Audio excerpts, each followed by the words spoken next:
कहानी की शुरुआत होती है हमारी फीमेल लीड चीची से, जो अपनी मॉम के साथ लॉबी में बैठी होती है। मगर उन दोनों के सामने 7 लड़के खड़े होते हैं। उन्हें देखकर चीची शॉक होकर पूछती है, मॉम क्या ये है मेरे घर लौटने का सरप्राइज? तो मॉम काफी खुश होकर कहती है, तुम्हें पसंद आया? तुम 5 साल से अब्रॉड रह रही थी, लेकिन फिर भी कभी किसी को डेट नहीं किया। तुम्हें अपनी लाइफ एंजॉय करनी चाहिए, इसलिए मैं तुम्हारे लिए इतने सारे हैंडसम लड़के लेके आई हूँ। तो बताओ तुम्हें कौन सा लड़का पसंद आया? मॉम उठकर लड़कों के पास चली जाती है और कहती हैं, ये वाला बिल्कुल पपी टाइप का है। जब वो बिग सिस्टर कहता है तो फीमेल लीड उसे मना कर देती है। फिर मॉम दूसरे लड़के को दिखाती है, ये देखो एकदम एथलेटिक टाइप। जिसके बाद वो अपने मसल से एक एप्पल को भी तोड़ देता है। फीमेल लीड उसे भी मना कर देती है तो वो रोते हुए वहाँ से चला जाता है। फिर मॉम कहती हैं, तुम फिक्र मत करो, हमारे पास बिजनेस टाइप और स्कूल सीनियर टाइप भी है। जिसके बाद वो उन लड़कों को फीमेल लीड के पास जाने के लिए कहती है, लेकिन वो तो साफ मना करते हुए कहती है, मेरे पास मत आना, मैं लड़कों को हाथ नहीं लगा सकती। लेकिन जैसे ही वो सब उसके पास जाते हैं तो वो जोर से चीखती है और सब लड़के दूर भाग जाते हैं। ये इसलिए क्योंकि चीची बिल्कुल फ्रीज हो चुकी थी। तब हमें पता चलता है कि जब भी वो किसी लड़के को हाथ लगाती थी तो उसकी पूरी बॉडी फ्रीज हो जाती थी और वो हिल नहीं पाती थी। अब हमें एक फ्लैशबैक दिखाया जाता है जिसमें हमारी फीमेल लीड अपने बॉयफ्रेंड को केक देकर हैप्पी बर्थडे विश करके वेलकम करती है। लेकिन वो तो अपना लगेज फेंककर गुस्से में कहता है, हमें डेट करते हुए 3 साल हो गए हैं, लेकिन फिर भी तुमने मुझे आज तक अपने आप को हाथ भी नहीं लगाने दिया। मैंने बहुत सह लिया, लेट्स ब्रेक अप। ये कहकर वो वहाँ से चला जाता है। चीची तो बिल्कुल शॉक ही हो जाती है, जिसके कारण उसके हाथ से केक जमीन पर गिर जाता है। वो वहाँ पर अकेली खड़ी ही होती है। तभी उसके फोन पर एक मैसेज आता है जिससे हमें पता चलता है कि उसके बॉयफ्रेंड ने चीची की कजन से शादी अनाउंस कर दी है। अब वो अपना लगेज लेकर एक पुल के ऊपर चल रही होती है। तभी एक आदमी उससे टकराता है। वो आदमी सॉरी कहता है, लेकिन चीची को तो सब कुछ धुंधला दिखना शुरू हो जाता है और वो जमीन पर गिर जाती है। अब हमें पता चलता है कि यही कारण है जिसकी वजह से किसी भी लड़के को टच करने से वो फ्रीज अप हो जाती है। जिसके बाद उसकी मॉम उसके पास आकर बैठ जाती हैं, लेकिन उन्हें उसकी प्रॉब्लम के बारे में बिल्कुल नहीं पता होता। तब फीमेल लीड उठकर कहती है, मॉम आपको ये सब करने की जरूरत नहीं है।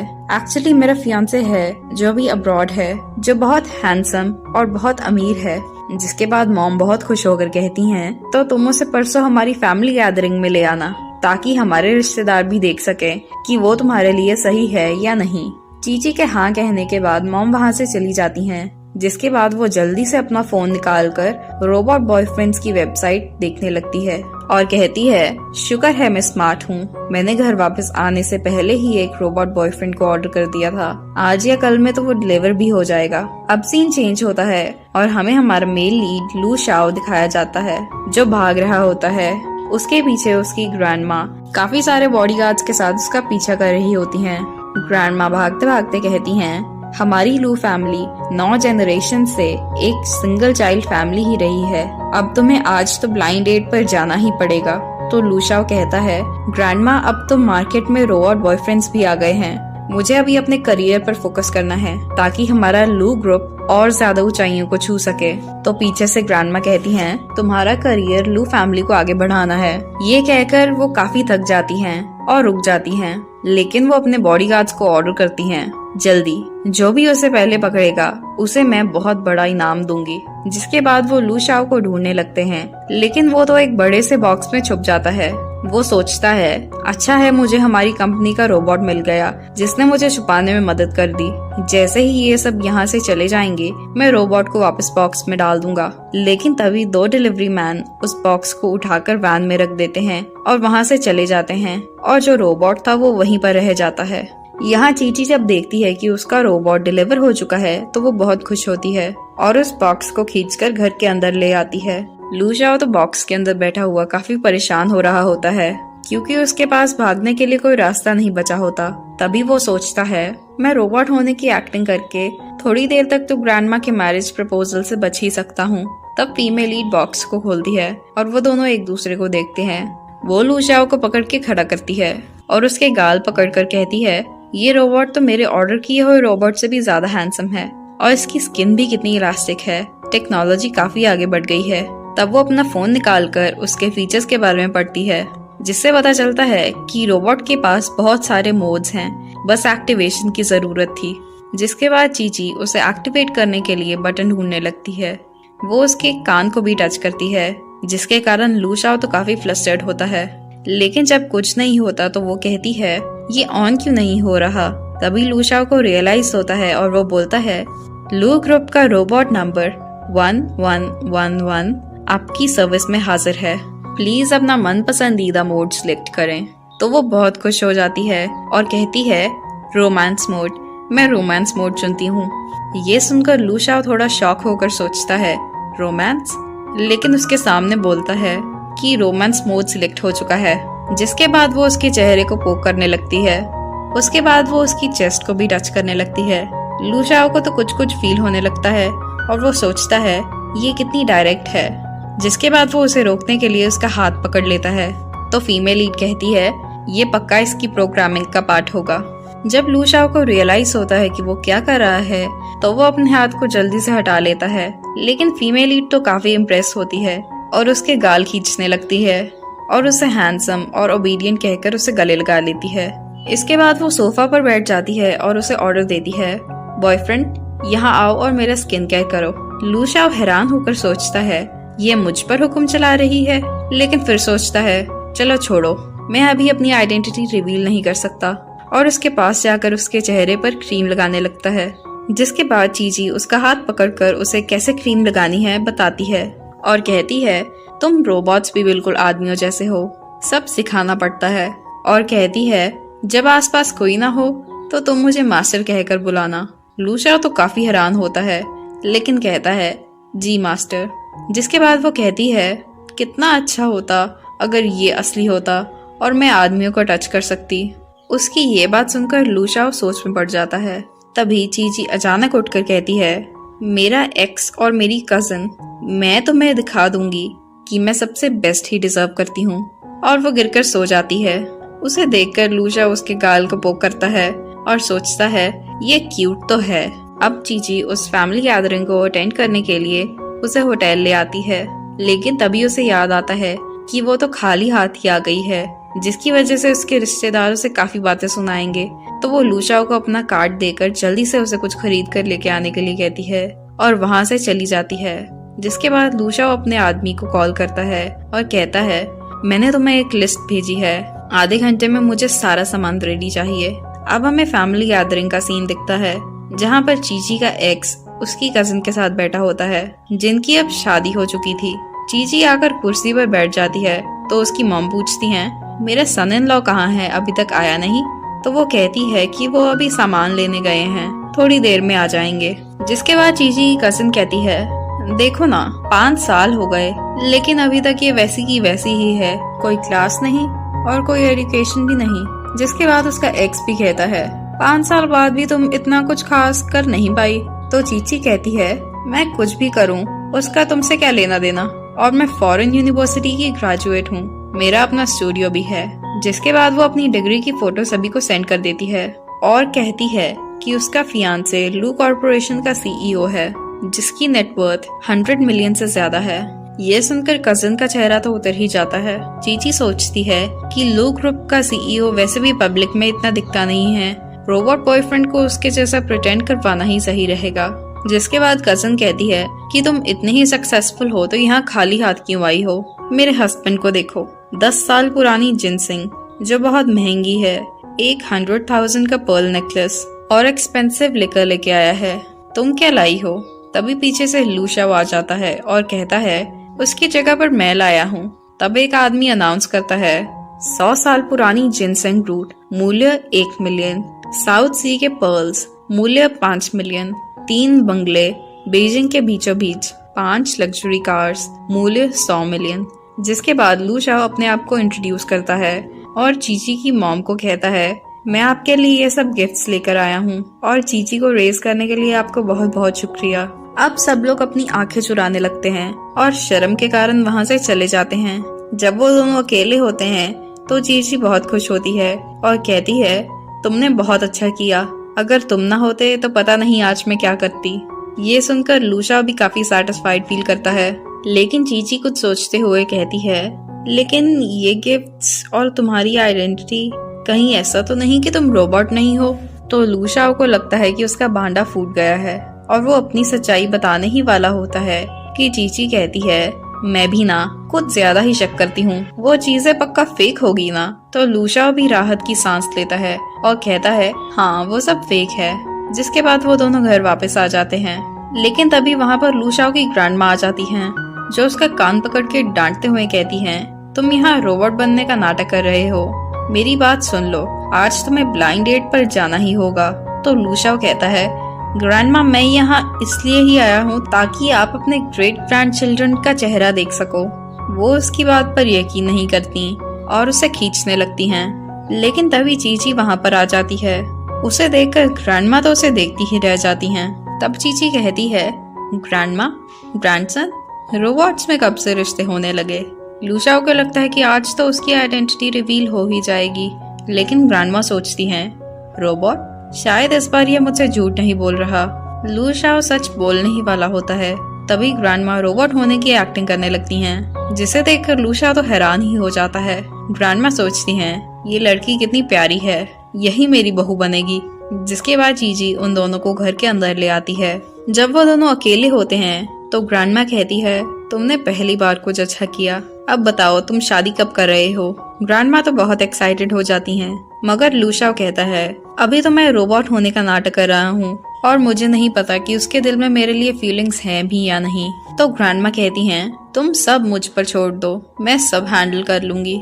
तभी चीची वहाँ पहुँच जाती है। तब ग्रैंडमा कहती हैं, चीची चलो हम कुछ वेडिंग फोटोज खींच के आते हैं। तो चीची काफी कंफ्यूज होकर पूछती है कि वेडिंग फोटोज क्यों खींचनी है?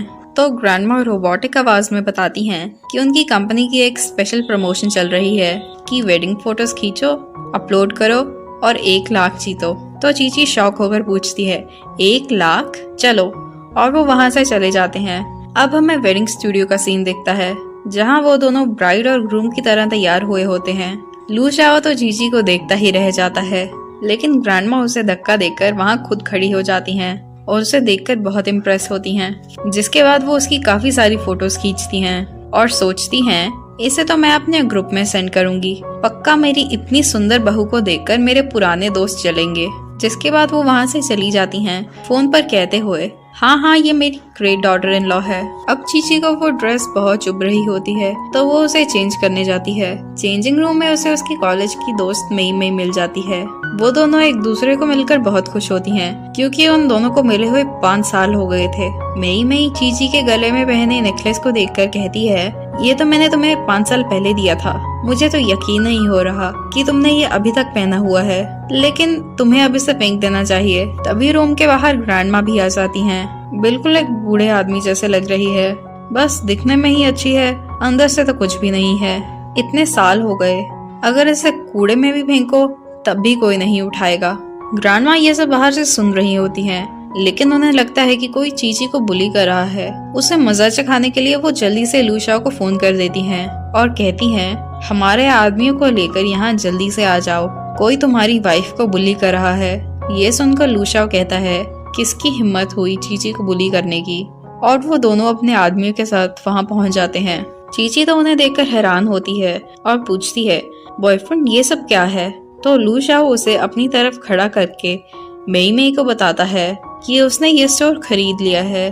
ग्रैंडमा भी कहती हैं, मेरे ग्रैंडसन और मेरी बहू को कोई बुली नहीं कर सकता।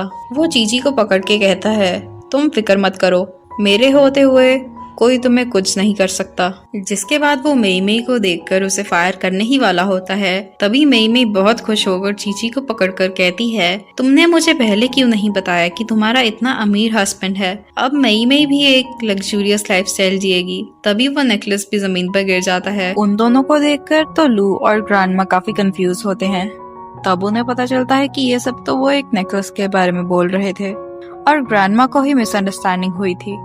तब ग्रैंडमा रोबोट की एक्टिंग करते हुए अपने आदमियों के साथ वहाँ से निकल जाती हैं और चीची लू के गाल पर किस करके कहती है, तुम्हें लगा मैं बुली हो रही हूँ तो तुम इतने सारे आदमियों को ले आए, शुक्रिया। अगर तुम असली इंसान होते तो मैं तुमसे पक्का शादी कर लेती। ये सुनकर लू शाओ काफी खुश हो जाता है और पूछता है, सच में? तो चीची ऑफ कोर्स कहती है। तभी वो सब कुछ बताने वाला होता है, लेकिन चीची कहती है मुझे झूठ से सख्त नफरत है, इसलिए मैं भी कभी झूठ नहीं बोलती। जिसके बाद लूशा कुछ नहीं कहता और सच्चाई को छुपा लेता है। तभी हमें असली रोबोट दिखाया जाता है, जो खुद ही एक्टिवेट हो जाता है क्योंकि उसे किसी ने बहुत देर से ऑन नहीं किया था। और वो उठकर अपने मालिक की लोकेशन को ट्रैक करके चीची के घर जाने लगता है। जिसके बाद रोबोट को सामने देखकर वो लूशाओ को बाहर बुलाती है। जब वो भी बाहर आकर रोबोट को देखता है तो सोचता है अब तो मैं एक्सपोज हो ही गया। तभी वो सच बोलने लगता है, पर चीची कहती है लगता है गलती से कंपनी ने इसे यहाँ भेज दिया। तो लूशाओ भी हाँ में हाँ मिला लेता है और कहता है तुम अंदर जाओ, मैं इस इश्यू को संभालूंगा। तो वो अंदर चली जाती है। जिसके बाद वो राहत की सांस लेता है और वो उस रोबोट को ठिकाने लगा देता है। अब हमें चीची दिखती है जो सोफा पर बैठी होती है। तभी लूशा उसके लिए कुछ गिफ्ट्स लेके आता है जिनको वो कल होने वाले ऑक्शन में यूज कर सकती है। जिसे देखकर वो खुश होती है और कहती है अरे वाह, मैं तुम्हारे लिए भी बाद में बेस्ट लिथियम बैटरी लेके आऊंगी। उसके बाद वो उसके चेहरे पर क्रीम लगाकर उसे पानी देता है। तभी चीची अपना हाथ उसके हाथ पर रखती है और सोचती है अगर मुझे ये बीमारी नहीं होती और ये असली इंसान होता। और वो उससे किस करने ही वाली होती है, लेकिन तभी पीछे हट जाती है जिसकी वजह से लूशा पर पानी गिर जाता है। चीची तो काफी परेशान होती है कि कहीं वो पानी से खराब तो नहीं हो जाएगा। तो लूशा कहता है मैं ठीक हूँ, जब तक मैं पानी में पूरा डूब नहीं जाता तब तक मुझे कुछ नहीं होगा। लेकिन चीची फिर भी परेशान हो रही होती है। तो लूशा कहता है देखो, मेरा दिल अभी भी धड़क रहा है। और वहाँ पर एक रोमांटिक मोमेंट क्रिएट हो जाता है। तब वो अपना हाथ जल्दी से हटा लेती है और उसे सोने के लिए बहाना मारकर वहाँ से निकल जाती है। लेकिन बाहर आकर सोचती है ये सिर्फ एक रोबोट है, एक प्रोग्राम किया हुआ सिस्टम है। चीची, आखिर तुम एक मशीन के प्यार में कैसे गिर सकती हो। उधर लूशा भी सोचता है मुझे सही टाइम देखकर चीची को जल्दी सब कुछ बताना होगा। अब हमें ऑक्शन का सीन दिखाया जाता है जहाँ हमें 3 लड़कियां ड्रिंक्स एंजॉय करते हुए दिखती हैं। चीची और लूशा भी वहाँ पहुँच जाते हैं। चीची लूशा को कहती है तुम्हारी कंपनी का टेस्ट काफी अच्छा है, देखो वो लड़कियां तुम्हें कैसे देख रही हैं। उन्हें देखकर वो चीची का हाथ पकड़ लेता है। उन दोनों को देखकर एक लड़की कहती है ये हाँ चीची वाकई बड़ी चीज है, सक्सेसफुल करियर, हैंडसम बॉयफ्रेंड जो अमीर और ओबीडियंट है, परफेक्ट हस्बैंड मटेरियल। मैंने तो ये भी सुना है कि वो लू कॉर्पोरेशन का सीईओ है। ये सुनकर बाकी लड़कियां भी काफी इम्प्रेस होती हैं कि ये कितनी लकी है। तभी एक लड़की उन दोनों को काफी गुस्से से देखती है और कहती है हाँ चीची, तुम्हें इतना सक्सेसफुल होने की इजाजत किसने दी। स्कूल में तुम मेरे जितनी अच्छी नहीं थी, ना मेरे जितनी सुंदर थी और ना ही मेरे जैसा फैमिली बैकग्राउंड था, तो तुम्हें इतना अच्छा हस्बैंड कैसे मिल सकता है। बस देखती जाओ मैं कैसे इसे तुमसे चुराती हूँ। वेल, लू शाओ चीची के लिए कुछ खाने के लिए लेने चला जाता है। तभी वो लड़की चीची के पास आकर कहती है मैं तुम्हें 20 गोल्ड बार्स दूंगी अगर तुम मुझे अपना फियांसे दे दोगी।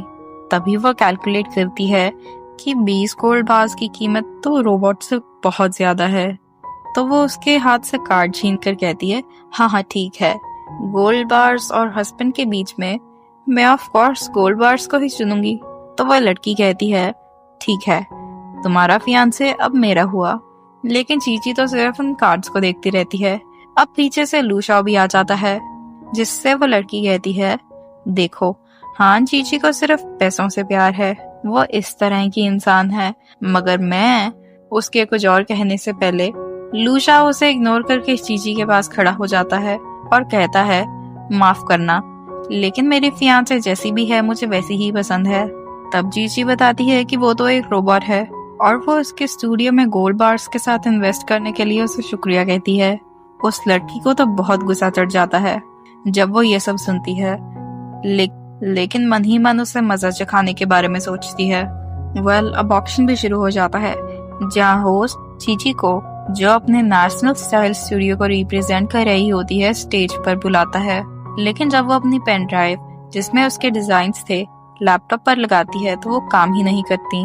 तभी हमें पता चलता है कि उस लड़की ने उस यूएसबी को हैक कर दिया था। वहाँ खड़े लोग भी कहने लगते हैं कि स्क्रीन पर कुछ दिख नहीं रहा, लगता है ये अच्छे से तैयारी नहीं करके आई। और वो वहाँ खड़े उसके बारे में बुरा बुरा बोल रहे होते हैं। तब वो लड़की चीची को पोडियम से हटाकर अपने डिजाइन स्क्रीन पर प्रेजेंट करती है।